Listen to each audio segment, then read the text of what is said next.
Bienvenidos a Vivir de Nuevo. El día de hoy te agradezco que estés aquí acompañándonos en este espacio de diálogos con profesionales.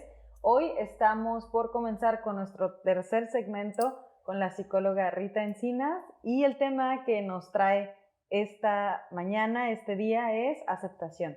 Entonces le quiero dar la bienvenida a Rita. Hola Rita, ¿qué tal? Hola Gaby, ¿qué tal? Un gusto estar aquí de nuevo contigo. Pues para nosotros también es un gusto, Rita. Fíjate que los temas que nos compartías en los segmentos anteriores, pues son muy interesantes y hoy con aceptación, pues ¿qué te digo? Claro, de hecho me parece muy padre el que podamos darle continuidad al tema porque la aceptación pues viene después de lo que hablábamos, ¿no? De la negación, pero hay que comenzar primero, ¿qué es aceptación? Sí. Porque a veces aceptar es como decir sí o dar por sentada las cosas, pero en realidad la aceptación va a ser un proceso para poder reconocer, para poder accionar también. La aceptación en este proceso de rehabilitación de lo que venimos hablando no implica solamente decir, ok, lo acepto y ya, sino de qué manera vamos a accionar y es lo que vamos a estar dialogando, ¿no? Más adelante, incluso en otra cápsula más a detalle. Pero en este segmento vamos a enfocarnos qué implica aceptar y cuáles van a ser esos procesos. Ok, muy bien. Pues entonces, Rita, empezamos. Si te parece bien, desde este enfoque de las adicciones, ¿cómo definirías o cómo definiríamos la aceptación? La aceptación va a ser el proceso de reconocer, el que yo reconozca que hay una problemática, el que yo reconozca incluso el causal o el núcleo de dicha problemática y también reconocer que hay una necesidad de cambio, de no quedarme fijada, sino seguir avanzando. Ok. ¿Cuáles son las fases por las que una persona pasa para decir, bueno, pues estoy aceptando? Porque, como dices, a veces tengo la idea de que, bueno, ya dije sí. Ya ¿Y ahora acepté, ¿no? qué? ¿Ahora qué Ajá. hago? Sí, fíjate, la aceptación dentro del proceso de rehabilitación, yo lo hago muy similar o identifico, ¿no? Al proceso de duelo, porque el aceptar pues implica también dejar atrás cosas o reconocer esa necesidad de cambio, esa necesidad de hacer toda una reestructuración de acuerdo a esos puntos que yo vaya identificando.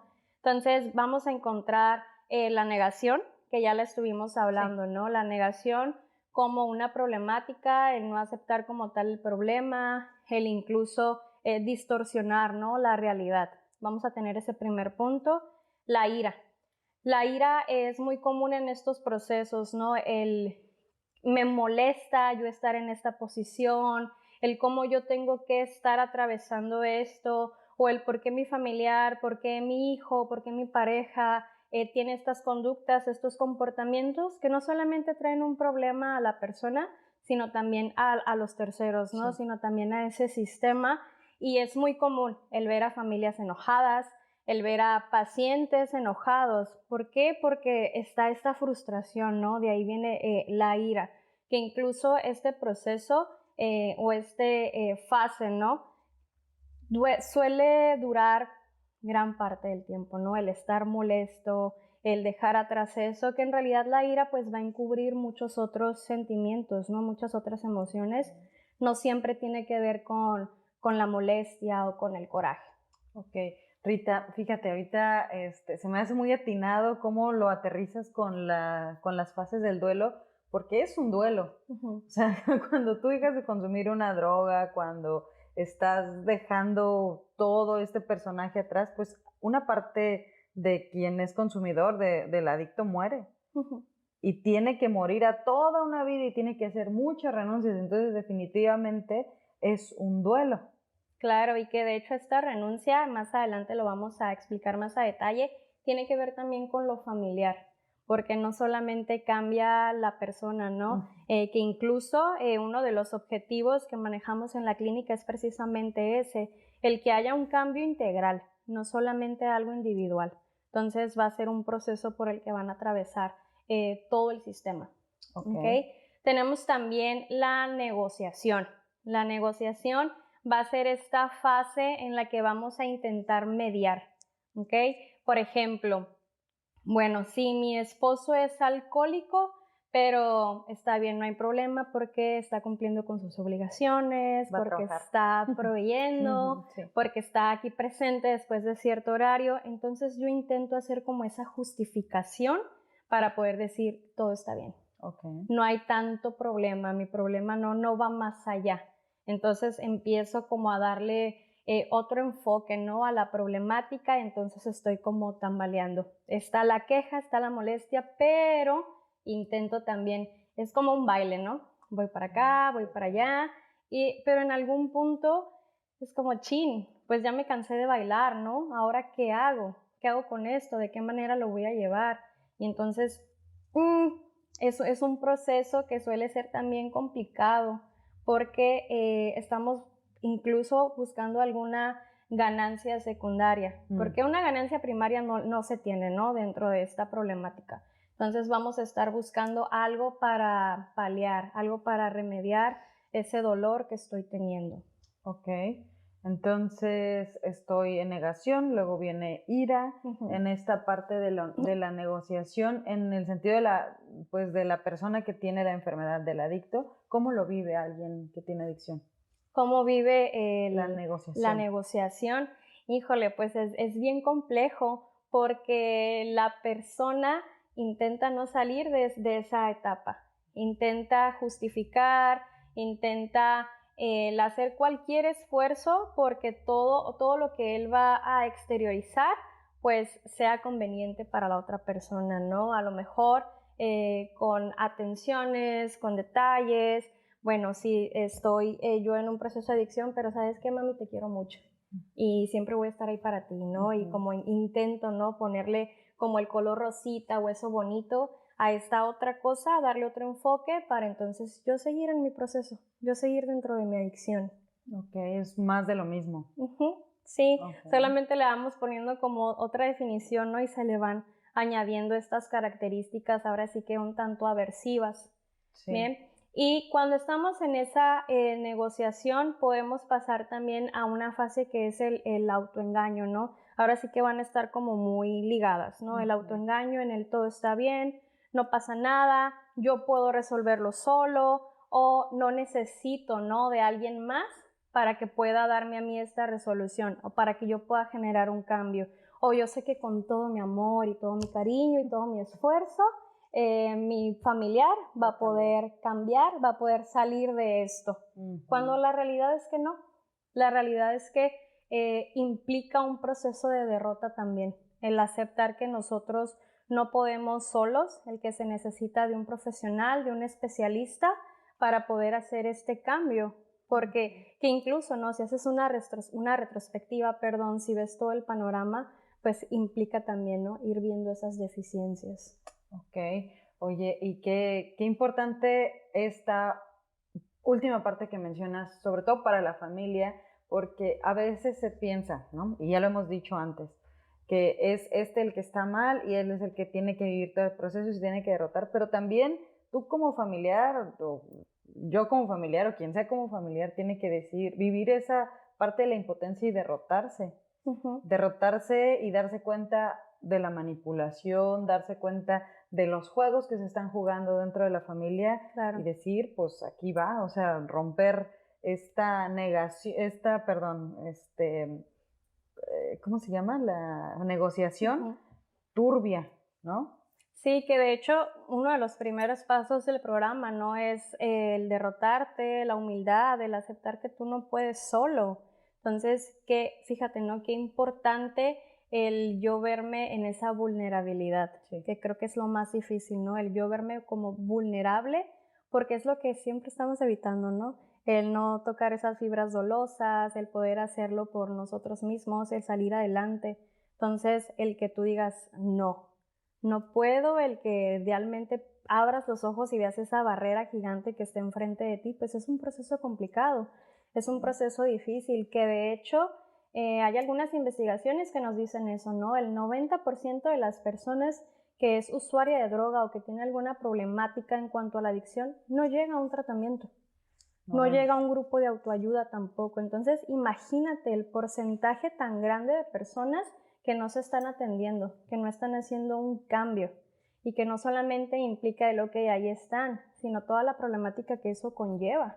Sí, a nivel familiar y a nivel social, porque Exacto. imagínate, está el consumidor y el consumidor con las actitudes, con los comportamientos, está dañando a muchísimas personas a su alrededor, la familia, su vecindario y así nos vamos, ¿no? Una crisis humanitaria. Claro, ¿no? Que Sí. no solamente se queda en lo familiar, sino que Sí. traslapa, se va moviendo hacia otros espacios. Entonces es muy importante incluso que nosotros como profesionales en esos espacios, ¿no? Podamos compartir la importancia de que se puedan adherir a un tratamiento, de que Claro. se puedan adherir a un programa.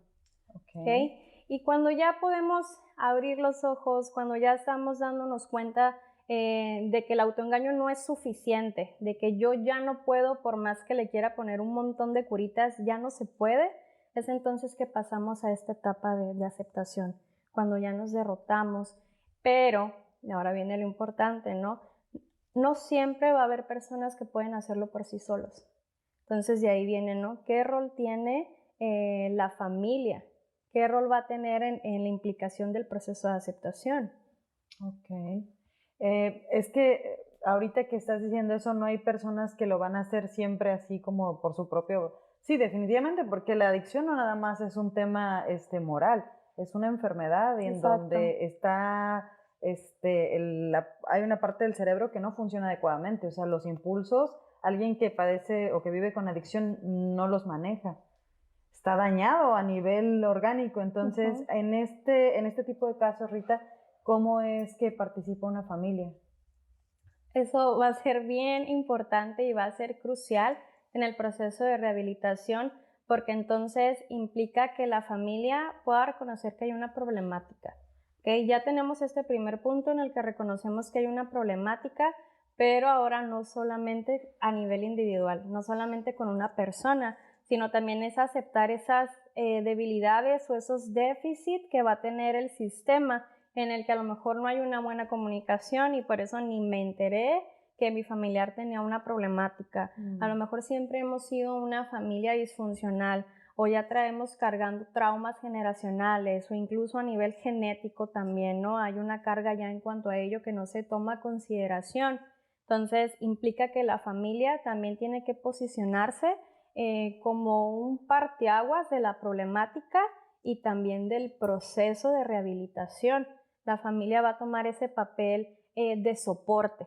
La familia va a hacer ese soporte, pero tiene que ser un soporte que esté bien cimentado, porque si entonces la familia no trabaja tampoco, la familia no sana heridas emocionales, la familia no acepta la problemática, la familia no se para en el espejo y ve qué hay de este lado, pues entonces ese soporte va a estar como medio flojito, ¿no? Y en cualquier momento, pues se puede caer. Ok. Rita, me gustaría poner un ejemplo de algo que viví la semana pasada, precisamente con una mamá de una de tus pacientes que encontramos en otro espacio de estos que se ofrecen para las familias, y ella compartía que prácticamente, o sea, ha tenido que aprender de sí misma y ha tenido que detenerse porque a veces ni le están pidiendo y ella quiere ir y dar, ¿no? ¿Y cuántas veces no pasa esto? Si yo no soy capaz de mirarme y de ver desde dónde estoy dando, si no soy capaz de tener autoobservación, pues eventualmente mi participación dentro de la familia, en lugar de ayudar, va a mermar al proceso. Exacto, y que incluso ahorita retomando un poquito, ¿no? Las fases o el proceso de aceptación no siempre es lineal. Va a haber un momento en el que a lo mejor me regreso y quiero creer por ese mismo miedo, ¿no? Que no, sí puedo hacerlo solo, o sí puedo seguir con estas conductas o con este comportamiento, o no pasa nada si entonces doy otra vez un poquito de esto, o si sale a flote mi codependencia, ¿no? Y de repente es como, chin, ya me encuentro otra vez en ese proceso y es hacer esa redirección para seguir adelante, es una constancia, es algo bien importante también el tener en cuenta que si ya pasé de esta etapa acá, no implica que no pueda regresar. Es importante también el tener eso en cuenta. Sí, y es precisamente lo que compartió, o sea, la importancia de ella trabajar en sí misma, de continuar en proceso para poder acompañar, porque entonces es automático, o sea, ya son los pensamientos, los comportamientos, las conductas arraigadas por años, que entonces a veces las estoy haciendo y desde la inconsciencia no sé ni qué onda y lo estoy repitiendo. Entonces, pues sí, muy, muy importante el que también yo como familiar o como alguien que acompaña a un adicto me pueda estar mirando. Sí, porque la problemática no viene únicamente de una persona, ¿no? No viene de manera aislada. La mayoría del tiempo, o al menos lo que yo he visto en la consulta, es eso, que todas esas partes van teniendo otras problemáticas que suman a la adicción, que suman a la enfermedad, a la codependencia, a esos procesos o estas distorsiones cognitivas. Entonces es el poder aceptar, ¿no? Yo también necesito estar en rehabilitación, o yo también necesito llevar un proceso de recuperación. Entonces la familia va a formar parte de ese camino. Ok. Y finalmente, Rita, me gustaría poder ir aterrizando esta pequeña cápsula y que nos hables de lo que implica estar viviendo en aceptación. Uy, es muy complejo porque el vivir en aceptación implica reconocerme a mí como una persona, un ejemplo, ¿no? Bueno, yo soy una persona que siempre está pensando en la perfección, que siempre está dando esta imagen, ¿no? De sanidad, de funcionalidad. Entonces, el reconocerme a mí en el, oye, no soy eso que estoy externando, no soy esa imagen que he creado, o esto, ¿no? Que estamos demostrando al exterior, pues implica también hacer un cambio y el decir como, chin, yo también tengo que hacerlo. Yo también tengo que llevar un proceso, yo también tengo que llevar una constancia. Entonces va a implicar el aceptar, como te decía, ¿no? Estos déficits, estas debilidades, el reconocer qué cambios tengo, qué voy a hacer en mi sistema, y que eso es muy difícil porque si con lo que ya estamos acostumbrados es muy difícil el desaprender, ahora como familia, ahora como sistema, el aprender otras maneras. Incluso suele haber a veces como cierta resistencia. Es algo también que se va a dar dentro del proceso de aceptación, resistencia al cambio, resistencia a aceptar, resistencia al identificarme como tal. Entonces estamos hablando de que no solamente va a ser un proceso en el que va a ser todo bonito, ¿no? Sino es un proceso que también va a doler, es un proceso que nos va a tomar tiempo. Y es algo que a veces las familias no toman a consideración, no es como ya, en este tiempo que yo considero que es el adecuado de acuerdo a lo que yo espero, entonces ya, yo en este tiempo ya estoy listo y ya sané y ya acepté y ya cambié y ya estoy recuperado. Cuando no es así, va a llevar ciertas pautas, va a llevar cierto seguimiento, va a llevar un tratamiento que es constante. Y el aceptar también que tenemos que vivir en esa constancia a veces suele ser muy cansado, suele ser incluso agotador cuando estás en esta primera parte, ¿no? De la aceptación, hasta que empieza a cambiar esa percepción, hasta que empiezas a darte cuenta realmente de esa necesidad como algo positivo para ti y no tanto desde la negatividad. Entonces es aprender también a soltar esa carga emocional que tengo de acuerdo a todo lo que se va despertando en el proceso e ir cambiando ese enfoque, ¿no? De hecho, le decía hace unos días a uno de mis pacientes, es que imagínate que ahorita yo te digo, enfócate en todo lo que sea gris. Entonces tú vas a empezar a ver lo que es gris, lo que es gris.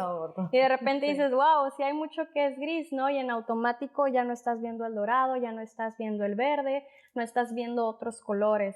Entonces es aprender a mover ese foco, es aprender a decir, ok, bien, ya no me voy a enfocar completamente en estas dos cosas que están mal, que a lo mejor me está generando algo, sí, pero me voy a enfocar en estas otras áreas de oportunidad, me voy a enfocar en esto positivo, porque de eso se va a tratar también, de trabajar y soltar, y vamos caminando. Y ese es el proceso de aceptación, el ir haciendo esos cambios, hacer un enfoque, ir soltando, ir moviendo, a lo mejor me tengo que regresar. Es un proceso que lleva tiempo, pero que afortunadamente, y lo hemos visto, pues sí lleva a una sanidad, sí lleva a una sobriedad, a una constancia, y Y eso es lo más importante y lo que vamos a estar buscando, el bienestar individual, familiar e incluso social, ¿no? De cómo va cambiando todo ese sistema y cómo tú también o nosotros vamos percibiendo las cosas de una manera totalmente distinta. Uh-huh. Sí, lo que le llamamos un cambio psíquico, desde lo más profundo, desde los pensamientos y dices, ¿no? Estas distorsiones, poder ir viendo con el foco el mundo como de verdad es, porque Exacto. Sí, a través de interpretaciones más sanas. Muy bien, Rita. Pues, Rita, yo te agradezco mucho que estés aquí nuevamente acompañándonos, preparándonos para la cápsula final, la próxima. Y a ti que nos estás viendo, agradecerte tu tiempo, agradecerte que te conectes, que nos escuches, que estés aquí cada determinado tiempo que salen las cápsulas. Y pues invitarte a que no te pierdas la parte final de este espacio con Rita, agradecerte nuevamente que estés y recordarte que nos sigas por YouTube, nuestras redes sociales y también que recuerdes que nos puedes escuchar por podcast. Aquí abajo puedes encontrar todos los datos. Hasta la próxima.